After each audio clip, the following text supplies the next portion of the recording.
Hi everyone and welcome to this week's Q&A. Before I begin, I just want to say a huge thank you to everyone who donated to the food bank at the weekend.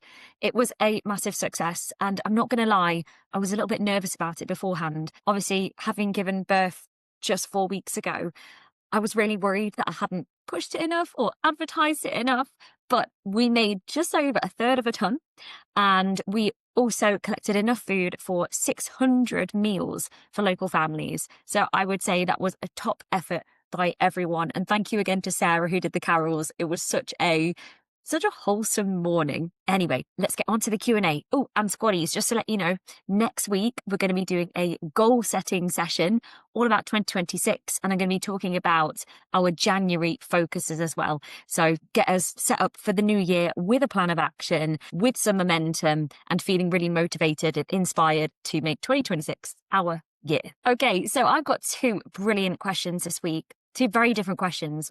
One is about inflammation, and then the other one is about frozen meals. And say, if we haven't got much time and it's going to be a frozen meal, are there any healthy options? What would be a good option to choose? So let's start with inflammation. Now, I feel like inflammation at the moment is having a bit of a moment at the moment, literally.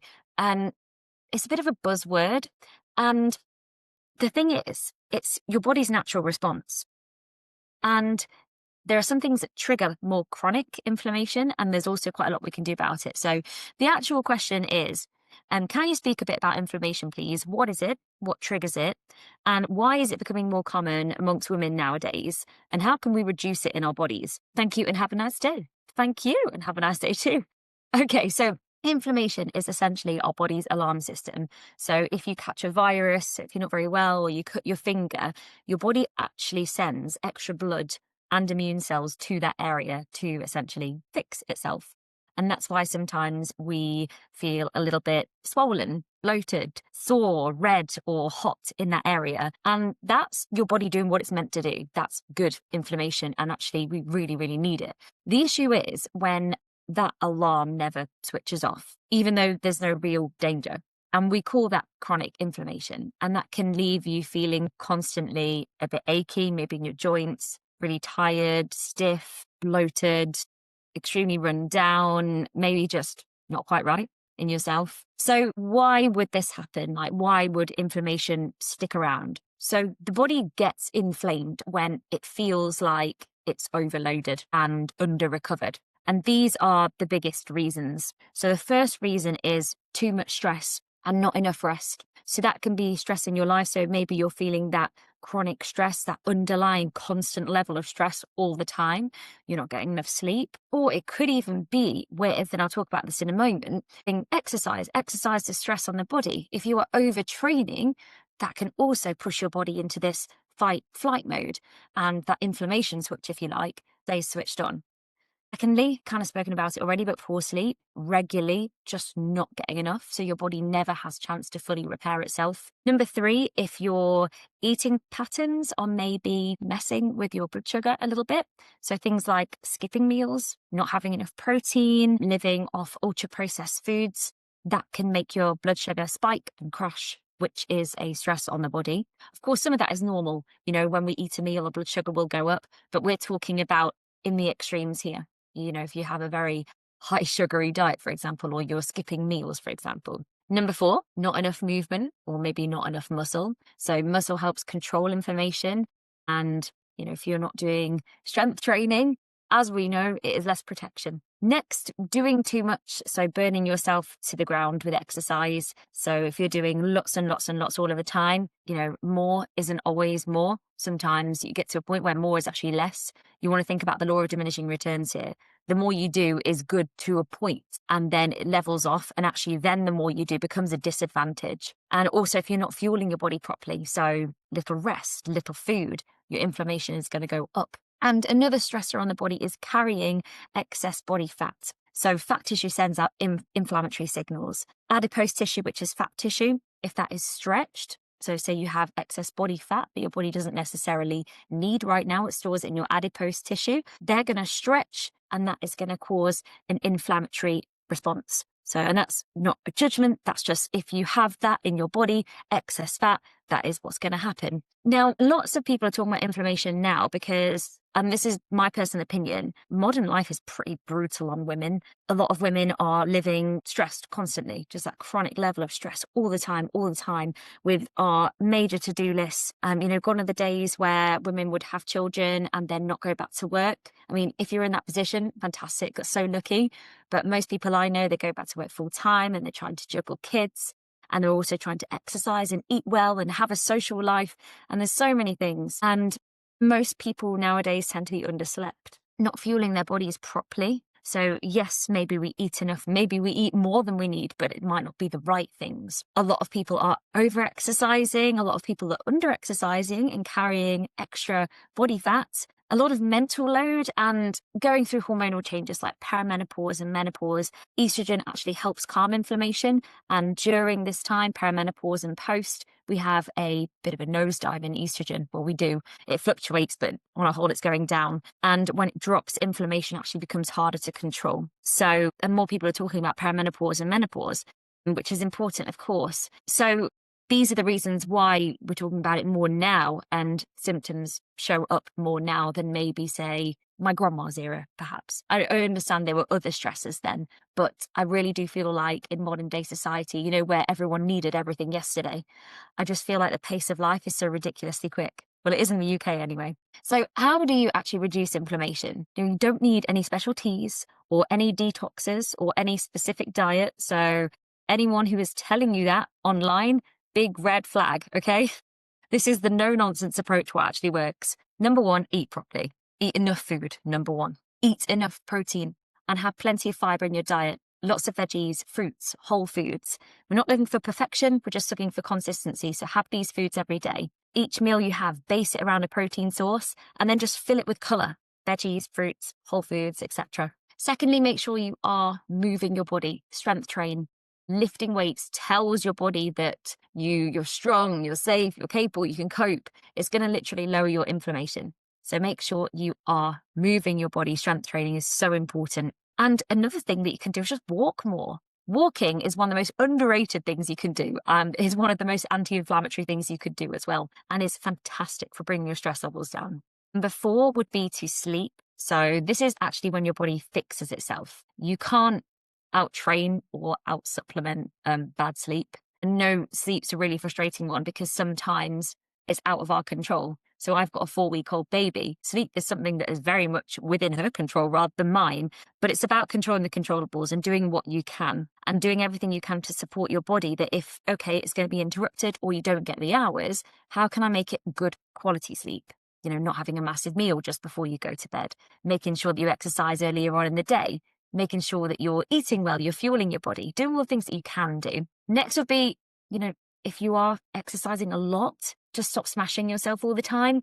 Exercise should build you up and improve your fitness and not constantly break you down. And finally, lose body fat if that's appropriate for you. Skinny and thin doesn't always mean healthy, but if you have excess levels of body fat and you're struggling with inflammation, then this is something to do to reduce that inflammation, not for looks, but for health. And less body fat will mean fewer inflammatory signals if you do have excess body fat.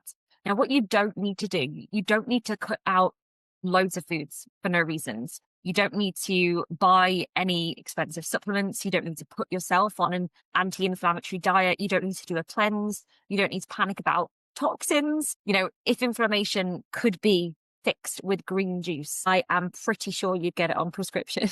So it's all about not necessarily fighting it, because inflammation is something that is so natural in the body.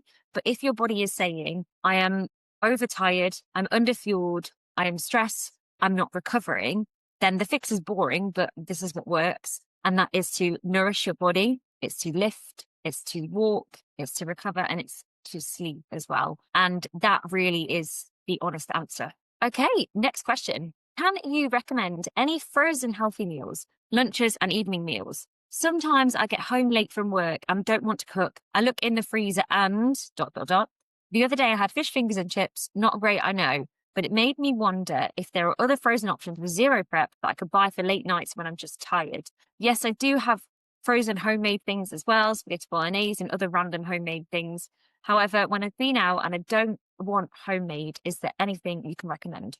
That was a really, really good question. And honestly, having fish fingers and chips occasionally, it's not a failure. It's absolutely fine. And the goal isn't perfection. And what you did there is you couldn't really be bothered to make a homemade meal from scratch. So you fueled your body and you fueled your mind with something that was enjoyable, fish fingers and chips. There was literally nothing wrong with that. Now, for late nights or just, for lunch times, if you haven't got much time or you just don't want to make something, I would be looking for something that has a decent level of protein in it. So you're looking for anything that's got 20 grams plus in, ideally.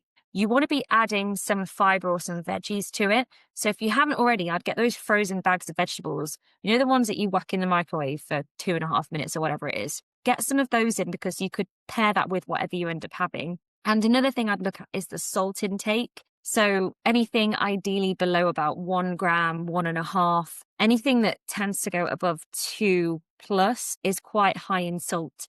Not that that's necessarily a bad thing, but the recommended amount over a day is 6 grams. So if you're having a couple of frozen meals, for example, you'll probably be way over by the time you add up the other food, and salt naturally occurs in lots of foods. So you'll probably end up being over on your salt intake for the day. So I would say, good options with that in mind. You could get some like bird's eye fish fillets. So the proper like cod haddock that's breaded. And that is high protein, pretty low effort. And then you could pair it with some frozen veg and also even some microwave rice, that's already cooked, and you just pop it in the microwave, or stab some potatoes, put them in the microwave as well. And that would be probably higher protein than fish fingers, depending on the type of fish fingers that you're getting for the same effort. You can also get some things like frozen salmon fillets or frozen grilled chickens or chicken pieces. Again, just pair it with some frozen veg or even some pre-cut, pre-washed salad and some carbohydrates. Think balance as well. And then you can also get some different meals. Each supermarket tends to have their own branded better for you range, if you like Eat Well or Better For You. A lot of these, so just be careful with these. A lot of these say that on the packet because they are either high protein or maybe they're low in fat. But just make sure that you are checking, okay, has it got 20 grams plus protein in? What's the salt like on the packet? And also, just really simply, can you look on the back and see what has been added to the food? Like the less ingredients on the back of the packet, the better really. So there's just a few different ideas. So you could get like frozen salmon and even frozen broccoli, microwave rice. That would take 2 minutes. You get some frozen grilled chicken, frozen mixed veg, and even some potatoes, or you can get some like big wedges or whatever. They tend to be a bit better than like the fries. Pop them in like an M&S Eat Well or high protein meal that you can pop in. Plain fish fillets even, or like lightly breaded stuff, anything like that. And all of them are going to be miles better than a takeaway. And there's no chopping involved. It's just literally boom, straight in the oven. But when you get home late and it's tired, you just want something that's got some veggies in, some fiber. You want enough food and you want adequate protein as well. So having a frozen meal like that, it stops you from over snacking. It gives you some nourishment as well. And that, like I said, there is literally nothing wrong with breaded fish, some veggies, and some microwave rice or potatoes or whatever. That's a perfectly healthy, balanced meal. And in fact, we have frozen fish in all the time for those nights or just can't be bothered. And a few other ideas if you just can't. I'm the world's laziest cook. So quite often I don't want to make, homemade lasagnas and all that. I just don't have the interest for it. But that doesn't mean that we don't eat healthily. So we quite often use our air fryer. Then the meals just take 10 minutes and walk away and leave it in the air fryer. For example, salmon, whack it in the air fryer. We do eggs quite a lot at our house, and also tuna, just tinned tuna, salad straight on top, put some light dressing with it or some olive oil dressing, or quite often I get sun-dried tomatoes and then just use a bit of oil on that as well for a dressing. Dead easy, dead simple. You can even throw some chickpeas in there as well. These are sort of my go-to things, but also, anyway, it stops you from skipping your meals. It stops you from over-snacking later, and it stops you from feeling super starving the next day. So please don't feel guilty about fish fingers. Just think smart with them. And then maybe even after this chat today, make a little late night freezer shopping list, depending on where you shop. So you could even have a look online and have a look at their frozen options and just make a little list of maybe 3 or 4 that you think, okay, those 3 or 4 kind of tick the boxes with what Lorna said, in terms of it's not too high in salt, it's not got too many ingredients, it's quite high in protein. Yep, right, I'm gonna get myself a pack of frozen veggies, the ones that you like, and you can't really go too far wrong. So I hope that gives you some ideas. And one thing I would say to watch out for as well is, like the gourmet options or the extra special ones, quite often they're not as nourishing, let's put it that way. So just I'm not saying that you can't have them, of course you can, but I wouldn't be making it like a daily occurrence either on those ones. So I hope that helps. Please do let me know. And team, don't forget that next week we're going to be doing a goal setting session. We're going to be talking about the January focus and how that teams in with it, just so we are set up properly for 20. I hope you've enjoyed that, gang. And I really hope you enjoy the sessions with Will. Next week, I'm going to be starting our mini deep core rebuild series. So the idea is you start with video 1, you do that until you feel confident to move on to video 2, and that's going to sit in the on-demand area, but I'm going to be taking you through it week by week now. So you may see a cheeky little appearance from me next week, and then I'll be back in January, team. Anyway, take care, everybody, and I will see you soon.